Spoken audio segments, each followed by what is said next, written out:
में जान जाली बोलेली जब हंस के तनिको नहीं लजाली।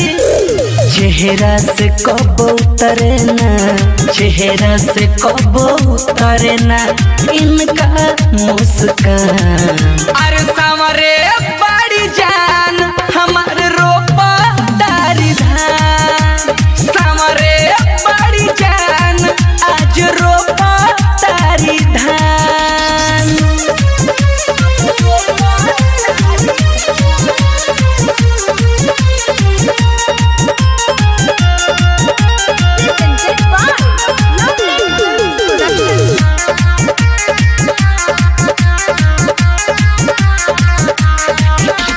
तोहके बनवले रब्बा सबका ले सुना, तोहरा में भरल बाटे सबसे बेसी हुनर। तोहके बनवले रब्बा सबका ले सुना, तोहरा में भरल बाड़े सबसे बेसी हुनर। करेली बड़ी काम, करेली बड़ी काम जब ओढ़निया अपन बान। अरे सांवरे बड़ी जान आज रोपा तारी धान, सांवरे बड़ी जान खूबे रोपा तारी धान।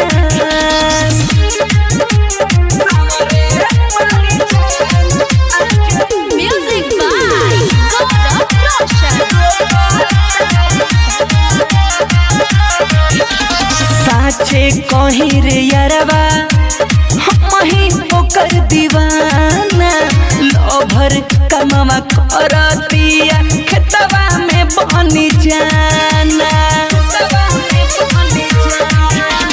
साचे कहीं रे यारवा हम ही ओकर दीवाना, लोभर कमावा करेले खेतवा में बन के जाना। बोली बिहारी मुकेश आनंद, बोली बिहारी आनंद के बतिया पति हली ना ध्यान।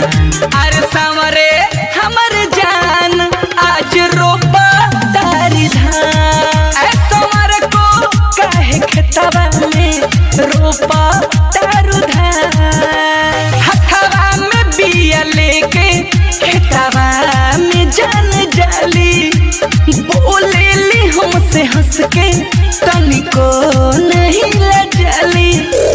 चेहरा से कब उतरे ना, चेहरा से कब उतरे ना इनका मुस्कान। अरे सांवरे बड़ी जान आज रोपा तारी धान, है सांवरा की हमारे खेतवा में रोपा